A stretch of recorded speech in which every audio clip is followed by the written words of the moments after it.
حضور فرما رہے کہ میں پیر کے دن اس لیے اللہ کے شکرانے کے طور پر روزہ رہتا ہوں کہ اس دن اللہ نے مجھے دنیا میں بھیجا ہے، یعنی میری ولادت باسعادت ہوئی ہے۔ تو آپ بتائیے یہ سنت رسول ہوئی نہیں ہوئی؟ اللہ کے رسول صلی اللہ علیہ وسلم کی خود سنت ہے کہ آپ اپنی پیدائش کی خوشی منا رہے ہیں، پھر اس کے بعد کیا صحابہ کی دلیل کی بھی حاجت باقی رہتی ہے؟ جب ہمارے سامنے ایک حدیث آ گئی ہے، سرکار کا عمل آ گیا ہے، حضور کی سنت ثابت ہو گئی ہے، تو اس کے بعد پھر یہ کہنا کہ کیا صحابہ نے منایا ہے، تو گویا کہ صحابہ کی شان میں گستاخی ہے کہ کیا صحابہ ہم جیسے تھے، حدیث سن لیا اور سنی انسنی کر دیے؟ بلکہ ایمان سے میں کہہ رہا ہوں کہ جب سے صحابی نے یہ روایت بیان کی ہے، میں تو کہتا ہوں کہ اس دن سے کوئی پیر وہ بغیر روزے کے نہیں گزارے ہوں۔ کل صحابہ کرام پیر کے دن اس نسبت سے روزہ رکھتے تھے کہ رسول اکرم صلی اللہ علیہ وسلم اس دن اپنی پیدائش کی خوشی کے طور پر روزہ رکھ رہے۔ تو خوشی منانا صحابہ سے بھی ثابت ہو چکا ہے، اور پھر خود نبی کریم صلی اللہ علیہ وسلم کی سنت مبارکہ ہے۔ اس سے اوپر چلیے، اللہ تبارک و تعالیٰ نے قرآن پاک میں حضرت یحییٰ علیہ السلام کی ولادت کا تذکرہ فرمایا۔ ولادت کے تذکرہ خود سنت الہیہ ہو گئی ہے۔ اللہ کا حکم ہے، سلام یوم ولد و یوم یموت و یوم یبعث حیا۔ آگے اوپر حضرت یحییٰ علیہ السلام کا تذکرہ چل رہا ہے کہ سلامتی ہو ان پر، یعنی حضرت یحییٰ پر، جس دن کے وہ پیدا ہوئے ہیں اور جس دن ان کا انتقال ہوا ہے اور جس دن وہ دوبارہ اٹھائے جائیں گے۔ اسی سورے کے اندر آگے حضرت عیسیٰ علیہ السلام نے خود اپنے لیے دعا فرما دی کہ سلامتی ہو مجھ پر اس دن جبکہ میں پیدا ہوا ہوں اور جس دن میں مروں گا، یعنی انتقال کر جاؤں گا، اور جس دن میں اٹھایا جاؤں گا۔ تو معلوم یہ ہوتا ہے کہ انبیاء نے خود اپنا میلاد منایا ہے اور اللہ نے اس کا تذکرہ قرآن میں فرمایا۔ اب چلیے ایک اور ایک اعتراض آ گیا ہے، 12 فات، 12 وفات بول رہے ہیں، حالانکہ 12 فات یعنی فاتحہ کا دن کو 12 فات کہتے ہیں۔ ایسے لوگ جو ہے بڑے ہوشیار رہتے، فوراً جو ہے تلاش میں رہتے، تاک میں رہتے کہ کہاں پر سے جو ہے بات کو تڑی بینگی کر کے پیش کیا جائے۔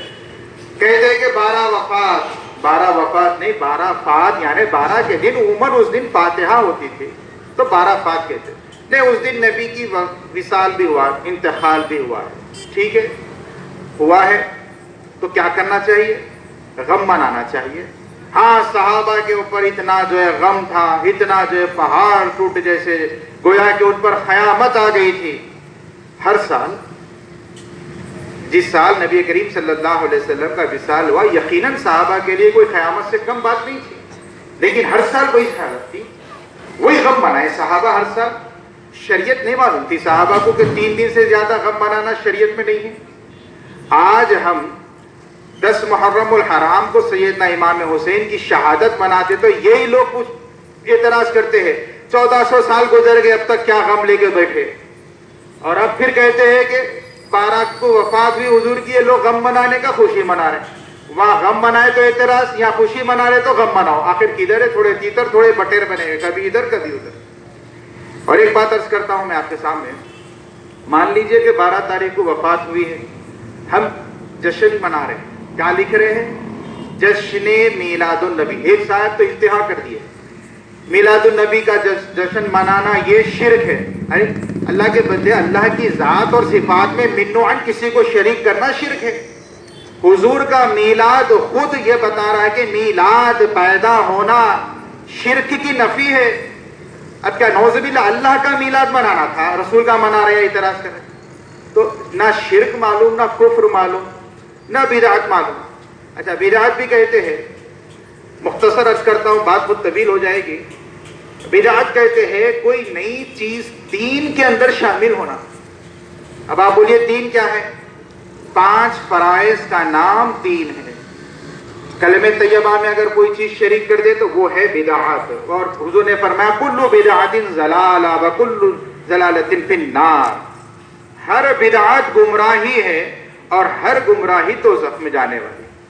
تو پہلے یہ دیکھیے کہ بدعت ہے کیا؟ دین کے اندر نئی چیز شریک کرنے کا نام بدعت ہے، جو علماء بیان فرماتے ہیں۔ اب دین ہے 5 فرائض کا نام، اس کو دین کہتے ہیں. اس کے اندر کوئی کمی اور پیشی کرے تو وہ ہے بدعت اور وہ ہے ضلالت، وہ ہے گمراہی اور جو جہنم میں جائے گی. ورنہ حضرت عمر نے تو ایک موقع پر کہا کہ ھذا بدعۃ حسنہ. ایک صحابی نماز میں قرآن سنا رہے تھے، حضرت عمر، غالباً ترمذی شریف میں آتا ہے، حضرت سیدنا عمر تعجب سے غور سے کچھ دیر آپ دیکھے ان کے عمل کو.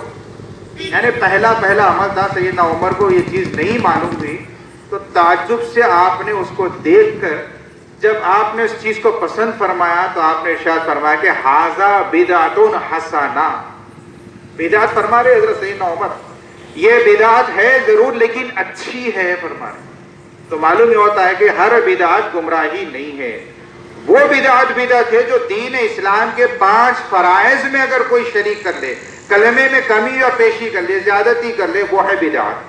5 نماز کی جگہ کوئی 6 فرائض کر لے یا 4 کرے، وہ ہے بدعت. رمضان کے روزوں میں اگر کوئی رد و بدل کر لے تو وہ ہے بدعت. زکوٰۃ کے نصاب میں، اس کے جو احکامات میں اگر کوئی تبدیلیاں لا لے تو وہ ہے بدعت.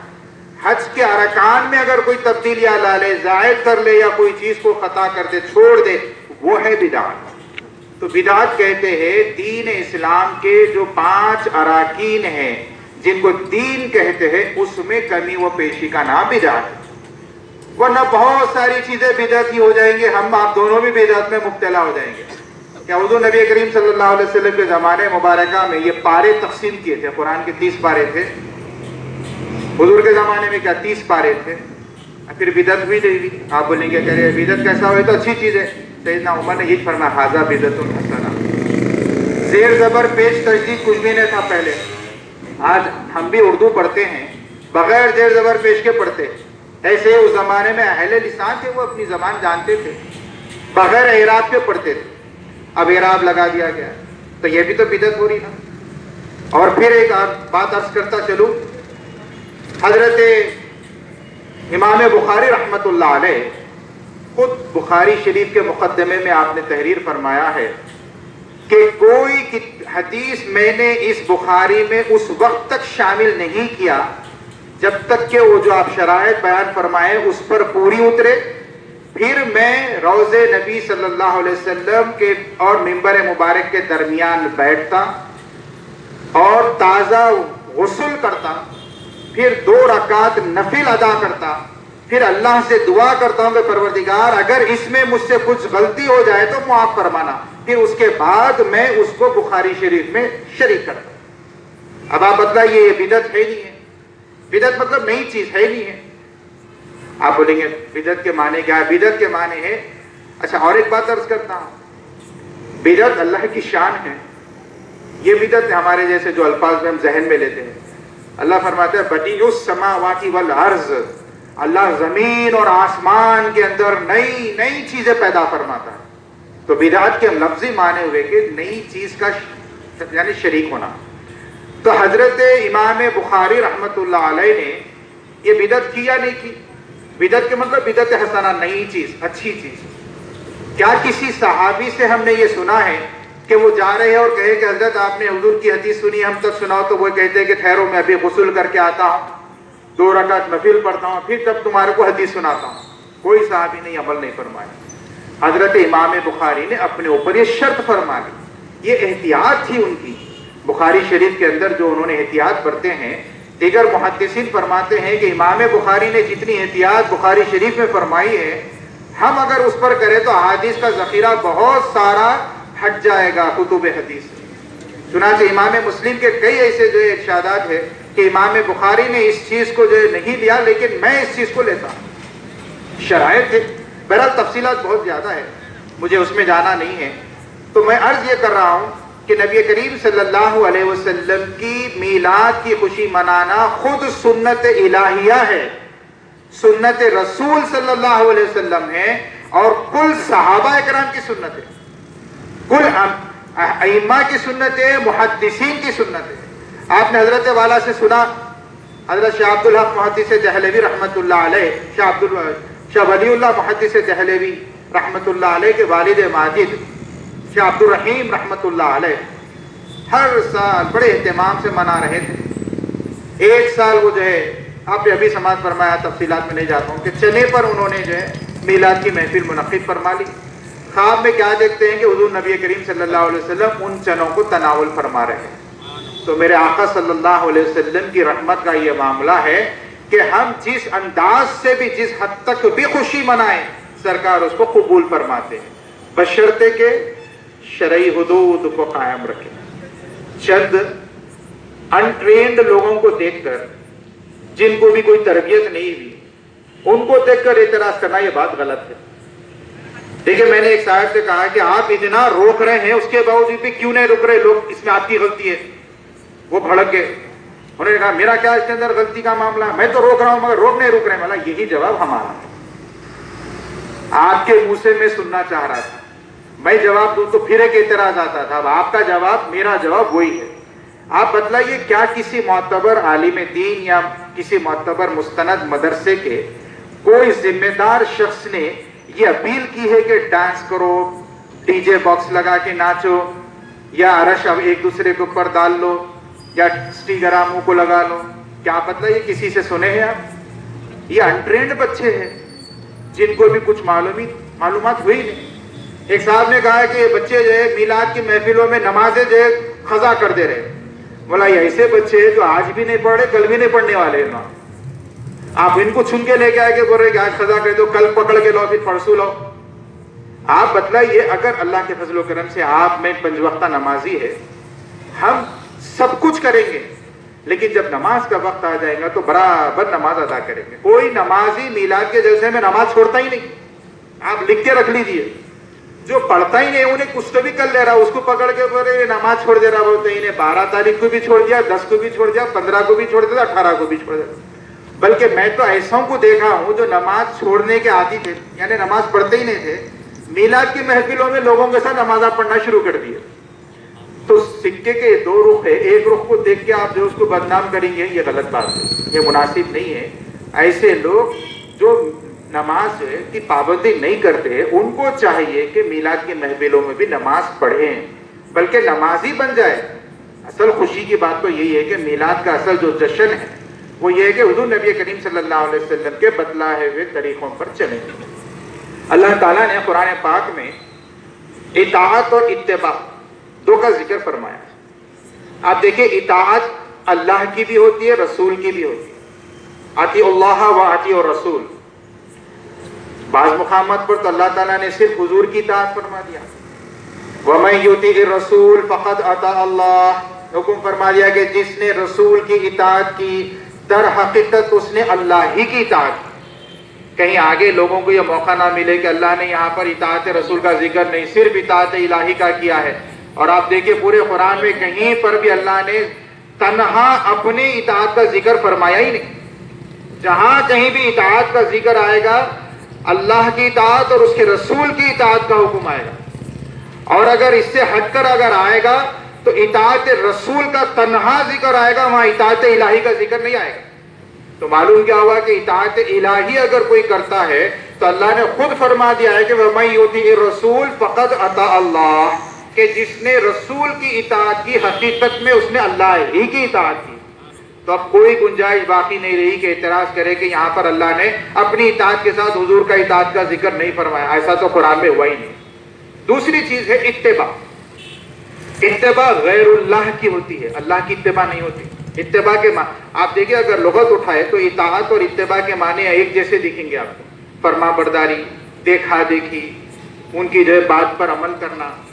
مگر فرق یہ ہے کہ اتباع کہتے ہیں جو دیکھ رہے ہیں اس پر عمل کرے, بغیر حکم کے بھی عمل کرے. اطاعت حکم کے بعد عمل ہوگا, اور اتباع بغیر حکم بھی ہو, بس مرضی یار ہے, بس اس پر عمل کرنا شروع کرے. آپ نے فرمایا, ابھی مولانا سے بھی آپ نے سنا, حضرت والا نے فرمایا کہ سرکار جو ہے درخت کے نیچے سے گزر رہے تھے تو تھوڑا سا آپ اپنے آپ کو جو ہے نیچے جھکا کر گزر گئے. کیا حضور نے پلٹ کر کہا تھا علی تم بھی ایسا کرو؟ حضرت علی نے کیا جواب فرمایا, درخت مجھے لگو یا نہ لگو, بس میں نے دیکھا ہے کہ میرے آقا جھک کر یہاں سے گزرے, میں بھی جھک کر گزرتا. ایک واقعہ یاد آ رہا ہے, ایسے تو بہت سارے واقعے ہم نے بہت مرتبہ سنے ہیں. ایک صحابی رسول کے گھر کے سامنے سے حضور صلی اللہ علیہ وسلم تشریف لے جا رہے تھے. آپ ان کے گھر کو دیکھ کر رک گئے. تعجب سے آپ نے ان کے گھر کی طرف نگاہ فرمائی. پھر صحابہ سے پوچھا کہ اے میرے صحابہ یہ کس کا گھر ہے؟ تو کسی نے عرض کیا کہ یا رسول اللہ یہ فلاں صحابی کا مکان ہے. تو حضور اس کو غور سے دیکھے, آگے آپ تشریف لے گئے. پھر چند دن کے بعد 8-15 روز کے بعد جب پھر سرکار ان کے گھر کے سامنے سے گزر رہے تھے تو آپ نے دیکھا کہ گھر غائب, گھر نہیں ہے. اسی مقام پر حضور ٹھہر گئے اور پوچھا سرکار نے کہ میرے صحابہ یہاں پر کسی کا گھر تھا؟ عرض کیا کہ ہاں یا رسول اللہ یہ فلاں بن فلاں صحابی کا گھر تھا. حضور نے پوچھا کیا ہوا؟ کہا حضور وہ توڑ دیے گھر, وہ ڈسمنٹل کر دیے پورا. حضور نے پوچھا کہ کیوں؟ تو صحابہ نے عرض کیا یا رسول اللہ ان کو اس بات کا علم ہو گیا, کسی نے اطلاع دے دی کہ حضور آپ کے گھر کو دیکھ کر خوش نہیں ہوئے, خوشی کا اظہار نہیں فرمائے. حضور کے چہرے مبارکہ پر کچھ پریشانی یا کچھ فکر کے آثار دکھے.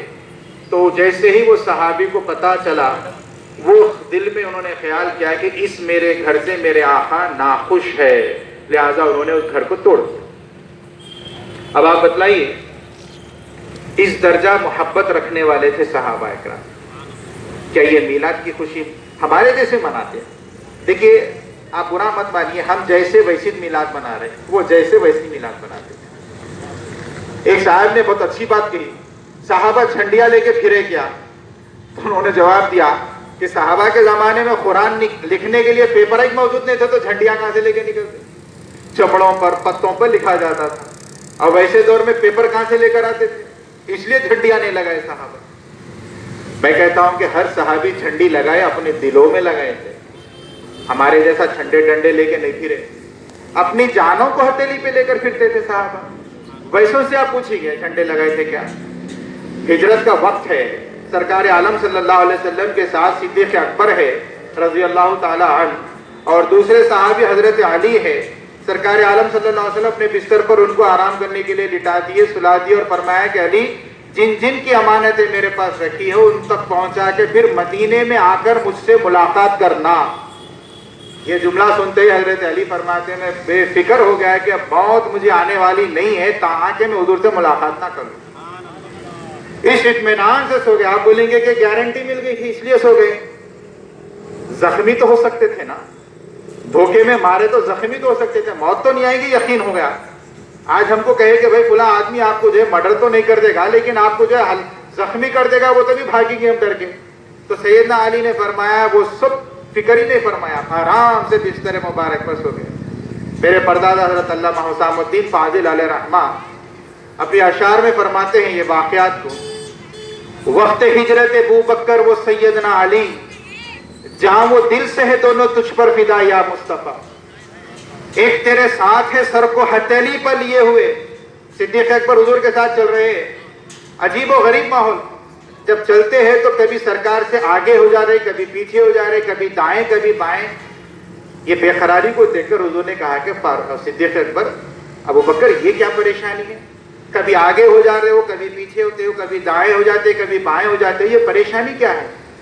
عرض کرے یا رسول اللہ صلی اللہ علیہ وسلم میں جب آپ کے ساتھ پیچھے پیچھے چلتا ہوں تو میرے دل میں یہ خیال پیدا ہوتا ہے کہ کوئی آپ پر سامنے سے حملہ نہ کر دے. جب یہ خیال دل میں پیدا ہوتے ہی سامنے آ جاتا ہوں میں تاکہ وہ وار مجھ پر ہو جائے اور آپ محفوظ رہے. پھر جب سامنے ہوتا ہوں تو یہی خیال دائیں طرف سے آتا ہے کہ کہیں آپ پر کوئی دائیں طرف سے حملہ نہ کر دے. یہ خیال آتے ہی دائیں طرف آ جاتا ہوں, پھر خیال آتے بائیں طرف آتا ہوں. بہرحال یہی عالم میں حضور کی حفاظت فرماتے ہوئے جا رہے صدیق اکبر. وقت ہجرت حضرت ابو بکر کی مردانہ ہمت دیکھیے, راہ میں شاہ سے کبھی آگے کبھی پیچھے ہے آپ, جانثاری دیکھیے, طرز حفاظت دیکھیے, اس انداز سے جا رہے.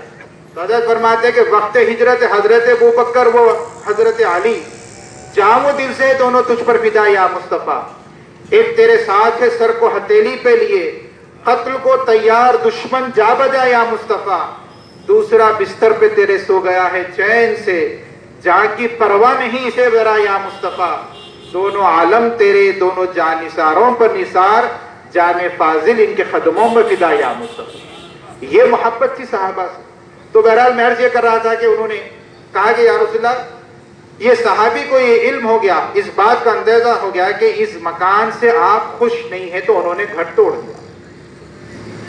صحابہ سے حضور نے عرض کیا، ارشاد فرمایا کہ میرے صحابہ، مجھے یہ فکر ہونے لگی کہ کہیں تم لوگ دنیا داری میں نہ پڑ جاؤ۔ میں آپ کے سامنے ایک بات عرض کرتا ہوں، محبت تو یہ تھی کہ آ کے حضور سے عرض کر دیتے کہ یا رسول اللہ، جس مکان سے آپ ناخوش تھے میں نے اس کو توڑ دیا۔ یقین سے کہ اگر ہم ہوتے اس مقام پر تو بھرے مجمع میں صحابہ کے اپنے آپ کو محبت رسول یعنی پیش کرنے کے لیے برابر یہ کہتے تھے، یا رسول اللہ، جس سے آپ ناخوش تھے میں نے وہ گھر توڑ دیا۔ لیکن محبت بھی نہیں، کمال محبت یہ کہ آ کے بولتے بھی نہیں کہ حضور میں وہ گھر توڑ دیا۔ وجہ یہ کہ دل میں شرمندہ تھے کہ میں ایسی چیز بنایا ہوں جس سے حضور ناراض ہے، پھر حضور کے سامنے کیسا جاؤں۔ اندازہ فرمائیے یہ محبت تھی۔ تو یہ ہوتا ہے اتباع۔ حضرت سیدنا عمر رضی اللہ تعالیٰ، حضرت عبداللہ ابن عمر رضی اللہ تعالیٰ عنہما کی مشہور محبت کے ایک واقعہ ہے۔ ایک مرتبہ آپ دسترخوان پر بیٹھے ہیں، کدو کا دالچہ رکھا گیا، حضرت عبداللہ ابن عمر رضی اللہ تعالیٰ عنہما چمچے سے کٹورے کو جو ہے گھما کے جو ہے 3-4 مرتبہ گھما کے ایک کدو لے کے آپ اپنی پلیٹ میں ڈال دیے۔ بازو جو صحابی بیٹھے تھے انہوں نے کہا کہ ابن عمر، اتنے سارے کدو ہے پھر آپ ڈھونڈ رہے کیوں؟ کہا مجھے یہ سب باتوں سے تعلق نہیں ہے، ایک مرتبہ میں حضور کے ساتھ بیٹھا تھا اور کدو کا شوربہ لایا گیا، اس شوربے میں اس کٹورے میں کدو کم تھے، تو حضور 3-4 مرتبہ سے چمچے سے گھما کر تلاش کر کے ایک کدو آپ نے پلیٹ میں ڈالا، تو میں اس سنت کو زندہ کر رہا ہوں۔ کدو زیادہ ہے کم ہے اس سے میرے کو تعلق ہے، بس میں حضور کی سنت پر عمل کر رہا ہوں۔ تو اتباع رسول صلی اللہ علیہ وسلم، آپ نے آیت تلاوت بھی میں نے آپ کے سامنے کی، قل ان کنتم تحبون اللہ، اے حبیب آپ فرما دیجئے کہ اگر یہ لوگ اللہ سے محبت کا دعویٰ کرتے ہیں۔ بعض لوگ آتے تھے حضور کے پاس، منافقین بھی تھے اور دیگر لوگ بھی تھے، یہ کہتے تھے کہ ہم اللہ کو بہت چاہتے ہیں، ہم اللہ کے محبوب ہیں۔ اللہ نے فرمایا کہ حبیب ایسا نہیں، آپ ان سے فرمائیے، قل آپ کہہ دیجئے، ان کنتم تحبون اللہ، کہ تم یہ دعویٰ کرتے ہو کہ تم اللہ کو چاہتے ہو، تمہارا اگر یہ دعویٰ ہے کہ تم اللہ کو چاہتے ہو، تو حضور آپ فرمائیے فاتبعونی، اے حبیب کہہ دیجئے کہ وہ آپ کی اتباع کرے، فاتبعونی یعنی میری اتباع کرے، رسول اکرم صلی اللہ علیہ وسلم کی اتباع۔ تب کیا ہوگا؟ یحببکم اللہ، تو اب اللہ تم کو چاہے گا۔ اب تک تم اللہ کو چاہنے کا دعویٰ کرتے ہو، اگر تم اللہ کے چاہت میں پکے ہو، دعوے میں سچے ہو، تو تمہارے لیے کسوٹی اللہ نے یہ بنایا کہ فاتبعونی، تم رسول کی اتباع کرو، تو ہوگا کیا؟ یحببکم اللہ، تو اللہ تعالیٰ تم کو چاہے گا، صرف چاہے گا نہیں، یحببکم اللہ ویغفر لکم ذنوبکم، اور اب تک کے تمہارے کیے ہوئے تمام گناہوں کو اللہ معاف بھی کر دے گا۔ اور اس بات کو تم کوئی معمولی بات مت سمجھو، اللہ فرماتا ہے واللہ غفور الرحیم، قسم ہے میرے غفور اور رحیم کی صفت کی۔ اب اندازہ فرمائیے، چند روز پہلے مجھے ایک دم خیال آیا کہ بچپن سے ہم علامہ اقبال کا ایک شعر سنتے آئے، جس کو میں نے ابتداءً آپ کے سامنے بھی کہا کہ کی محمد سے وفا تو نے تو ہم تیرے ہیں، یہ جہاں چیز ہے کیا لوح و قلم تیرے۔ ایک آیت میرے ذہن میں بات آئی اللہ کی توفیق اور عنایت سے کہ ہو سکتا ہے کہ علماء اکرام سے میں نے رجوع بھی کیا ہے، بعضوں نے کہا کہ ہاں یہ بات بھی درست ہے، شاید علامہ اقبال اسی آیت کا ترجمہ کر دیے، قل ان کنتم تحبون اللہ، آپ کہہ دیجئے کہ اگر تم اللہ کو چاہنے کا دعویٰ کرتے ہو فاتبعونی، تو رسول کی اتباع کرو، یحببکم اللہ، تو اللہ تم کو چاہے گا۔ حضرت نے فرمایا کہ محمد سے وفا تو نے تو ہم تیرے ہیں۔ اللہ فرماتے ہیں کہ اگر تو محمد صلی اللہ علیہ وسلم سے وفا کرے گا، یعنی ان کی اتباع اور اطاعت کرے گا، تو ہم تیرے ہیں۔ کہ محمد سے وفا تو نے تو ہم تیرے ہیں، یہ جہاں چیز ہے کیا لوح و قلم تیرے۔ جب اللہ ہی ہمارا ہو جائے گا، اللہ ہم کو پسند فرما لے گا، ہم محبوب الہی ہو جائیں گے، تو بتائیے کہ لوح بھی ہمارا ہے، قلم بھی ہمارا ہے۔ یعنی رضا الہی جب اللہ ہم کو عطا فرمائے گا تو ہر چیز اللہ کی ہماری ہو جائے گی. من کان للہ کان اللہ لہ، جو اللہ کا ہو جاتا ہے ساری چیزیں اس کی ہو جاتی ہیں. میرے دوستوں، عزیزوں اور بزرگوں، ہم کو چاہیے کہ حضور نبی کریم صلی اللہ علیہ وسلم کی جو میلاد کی ہم خوشی مناتے ہیں وہ اس انداز کی ہو کہ جس سے حقیقتاً میرے آقا صلی اللہ علیہ وسلم خوش ہو. جیسے کہ ماشاءاللہ تذکرہ ہو رہا ہے، اللہ اللہ کے رسول صلی اللہ علیہ وسلم کی باتیں سن رہے ہیں، کھانے کا اہتمام ہے. مشہور حدیث ہے، اللہ تعالیٰ بندے سے یہ ارشاد فرمائے گا کہ اے بندے، میں فلاں وقت تو بھوکا تھا، تو نے مجھے کھانا کیوں نہیں کھلایا؟ بندہ عرض کرے گا کہ باری تعالیٰ تیری شان تو صمد ہے، بے نیاز ہے، تو تیری شان سبحان ہے، پاک ہے، تو بھوکا کیسا ہو سکتا ہے؟ اللہ کا ارشاد ہوگا کہ بندے، فلاں وقت تیرے سامنے ایک بھوکا کھڑا تھا، اگر تو اس کو کھانا کھلا دیتا تو میری رضا تجھے مل جاتی. پھر اللہ تعالیٰ ارشاد فرماتے کہ اے بندے، فلاں وقت میں برہنہ تھا، ننگا تھا، تو نے مجھے کپڑے کیوں نہیں پہنائے؟ پھر بندہ عرض کرے گا کہ باری تعالیٰ تیری شان تو بہت بڑی اعلیٰ ہے، تو سمجھ ہے، تو سبحان ہے، تجھے ان کی کیا ضرورت، ان چیزوں کی؟ اللہ تعالیٰ کا ارشاد ہوگا کہ اے بندے، فلاں وقت تیرے سامنے ایک بہت ہی غریب پھٹے لباس میں برہنہ انداز سے کھڑا تھا، اگر تو اسے لباس پہنا دیتا تو تجھے میری خوشنودی حاصل ہو جاتی. تو ماشاءاللہ قابل مبارکباد ہے یہ حضرات جو یہ بھی اہتمام کر رہے ہیں، وہ بھی اہتمام کر رہے ہیں. اور ایک بات میں آپ کے سامنے عرض کروں، بھوکے کو کھانا کھلانے کا حکم ہے، چاہے وہ کوئی رہو، امیر رہو یا غریب رہو. میرے دادا حضرت علامہ جلال الدین کامل علیہ رحمہ فرماتے ہیں، بادشاہ وقت کو بھی اگر تم کھانا کھلائے تو ثواب ہوگا. وجہ یہ ہے کہ بھوکے کو کھانا کھلانا، بادشاہ رہو غریب فقیر رہو، بھوکا ہے تجھ کھا رہا نا، تو بادشاہ بھی رہا تو بھوکا کھانا یہ خود ثبوت ہے کہ بھوکا ہے وہ، تو بھوکے کو کھانا کھلانے کا ثواب ہے. آپ دیکھیے میلاد کی محفلوں میں جو لنگر لگتے ہیں کوئی امتیاز نہیں رکھتے ہم، تم امیر، تم غریب، تم فلاں، کچھ نہیں، جو اللہ کے بندے آؤ کھاؤ. بلکہ ایسا بھی موقع آتا ہے کہ مسلم غیر مسلم سب کی ضیافت ہو جاتی ہے، کیونکہ یہ میرے آقا کا معاملہ ہے. اور سید المرسلین صلی اللہ علیہ وسلم کا کیا معاملہ ہے؟ وَمَا أَرْسَلْنَاكَ إِلَّا رَحْمَةً لِّلْعَالَمِينَ. اے حبیب صلی اللہ علیہ وسلم، ہم نے آپ کو سارے عالموں کے لیے رحمت بنا کر بھیجا ہے. اب حضور کی رحمت کہاں تک ہے؟ ایک ہی جملہ عرض کرتا ہوں، جہاں جہاں رب کی ربوبیت ہے وہاں وہاں حضور کی رحمت ہے. اللہ کی شان کیا ہے؟ الحمدللہ رب العالمین. تمام تعریف اللہ کے لیے ہے جو سارے عالموں کا رب ہے.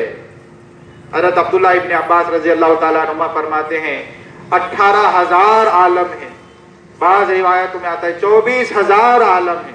واللہ عالم بالصواب، جتنے بھی عالم ہیں، جس عالم کا اللہ رب ہے اس عالم کے اللہ کے نبی رحمت ہے.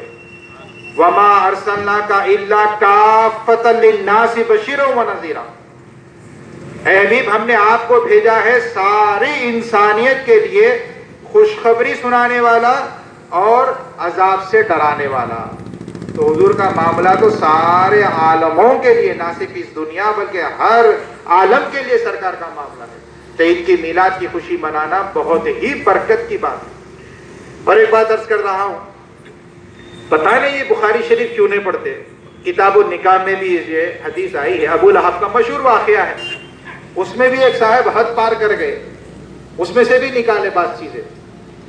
روایات میں آتا ہے کہ ابو لہب کے مرنے کے بعد حضرت عباس، بعض روایتوں میں کسی نے ان کے رشتہ داروں نے بول کے لکھا ہے، لیکن محدثین نے وضاحت بھی فرمائی کہ حضرت عباس رضی اللہ تعالی عنہ کے خواب میں ابو لہب آیا، یعنی ان کا بھائی ابو لہب. تو حضرت عباس نے پوچھا کہ تیرے ساتھ کیا معاملہ ہوا ہے؟ تو اس نے کہا کہ بڑی سخت عذاب میں گرفتار ہوں. کہا کہ محمد صلی اللہ علیہ وسلم کی دشمنی کی وجہ سے سخت ترین عذاب میں مبتلا ہوں. اب آپ اندازہ لگا لیجئے، سورہ لہب نازل کر دی اللہ تعالیٰ. تبت یدا ابی لہب وتب، ٹوٹ گئے ابو لہب کے دونوں ہاتھ اور وہ خود بھی ہلاک ہو گیا۔ ما اغنی عنہ مالہ وما کسب، نہ کام آیا اس کا مال جو اس نے محنت سے کمایا تھا اور وہ جو جمع کر لیا تھا۔ بہت بڑا بٹے باز تھا، یہ چور تھا۔ لوگ لے کے آ کے کعبۃ اللہ پر اپنے اپنے زیورات جو ہے بھیٹ چڑھاتے تھے، نذرانہ چڑھاتے تھے، وہاں سے مار لیتا تھا، چرا لیتا تھا۔ تو اللہ نے اس کی بھی یہ بھی جو ہے صفت کو بیان فرما دیا، ما اغنی عنہ مالہ وما کسب، کسب جو محنت سے کمایا وہ مال بھی کام نہیں آیا، اور وہ جو جمع کر لیا تھا یعنی جو ہے دوسرے راستے سے جو چوری سے نکال لیا تھا۔ سیصلی نارا ذات لہب، ان قریب وہ دہکتی ہوئی آگ میں داخل کیا جائے گا۔ وامرأتہ حمالۃ الحطب، اکیلے نہیں جائیں گا، وتھ فیملی جائیں گا، اللہ تعالیٰ اس کی بیوی کو بھی لے کے جائیں گے، کیونکہ وہ بھی بڑی بدماش تھی۔ جمیل جس کا نام تھا، سردار کی بیوی ہونے کے باوجود اندھیری رات میں اٹھتی تھی، جنگل کا رخ کرتی تھی، وہاں سے کانٹی دار جھاڑی لکڑیاں لاتی تھی اور حضور کے جو جانے کا راستہ تھا اندھیرے میں وہ راستے میں ڈال دیتی تھی، تاکہ سرکار جب فجر کی نماز کے لیے جو تشریف لے جائے تو آپ کے پیر زخمی ہو جائے، اور اس کے لیے کسی کی مدد نہیں لیتی تھی، خود اپنی ذات سے محنت کرتی تھی۔ اللہ فرماتے وہ بھی اور اس کی بیوی بھی، دونوں بھی جو ہے جہنم رسید ہو جائے گی، جس کے گلے میں رسی کا پھندا ہے۔ ہوا بھی یہ کہ ایک مرتبہ لا رہی تھی، وزن کی طرف سے پیچھے پلٹ گیا وہ کٹا، اسی طرح جو ہے پھانسی پڑی ہوئی وہ مر گئی۔ ایک خاص بات عرض کر رہا ہوں، جب یہ سورہ نازل ہوا تو کئی لوگوں نے آ کر ابو لہب سے کہا کہ ابو لہب دیکھ، تیرے بارے میں محمد صلی اللہ علیہ وسلم نے کہا ہے کہ ٹوٹ گئے ابو لہب کے دونوں ہاتھ اور وہ خود بھی ہلاک ہو گیا، اور تجھے جہنم میں جانے کی بات کرے، تو ایک کام کر، خالی جو ہے ظاہری طور پر اعلان کر دے گا میں مسلمان ہو گیا، بلکہ تو نعوذ باللہ ان کا کلام جھوٹا ہو جائے گا، ان کی بات غلط ہو جائے گی۔ آسان تھا نا، منافق تو پہلے سے موجود تھے، انہیں بھی منافقین میں آ جا سکتا تھا، لیکن اللہ کی شان کیونکہ کلام الہی ہے، اس نے سنتے ہی کہا میں مرنا پسند کروں گا، ہلاک ہو جانا پسند کروں گا، لیکن ظاہری طور پر بھی ان پر ایمان نہیں لاؤں گا۔ چنانچہ اس آیت اس سورے کے نازل ہونے کے 10 سال تک زندہ رہا، مگر پھر ایمان کا منافقت بھی نہیں کیا انہیں، یعنی ایک معنی میں یوں سمجھے کہ اپنے مذہب پہ اچھا پکا تھا انہیں۔ ہم سچے مذہب پہ جو ڈاما ڈول ہوتے ہیں، کبھی ڈلم الیقین، اب اپنا بھی یقین جو ہے ڈلم الیقین ہوتا۔ یقین کے بھی اقسام علماء فرمائے ہیں، حق الیقین، عین الیقین، اور دوسرا ہے علم الیقین۔ اس کی ایک مثال بھی میں آپ کے سامنے عرض کرتا ہوں، کوئی بات طویل کرنا مقصد نہیں ہے کہ علمی بات آ گئی ہے اس لیے آپ حضرات کے سامنے عرض کر رہا ہوں۔ ایک ہوتا ہے علم الیقین، کسی چیز کا علم ہونا، جیسے مثال کے طور پہ آپ کو معلوم ہے کہ آگ جلاتی ہے، آپ کو علم ہے اس چیز کا کہ آگ جلاتی ہے، آپ کسی کو جلتا ہوا دیکھیں تب آپ کو ہو جاتا ہے عین الیقین۔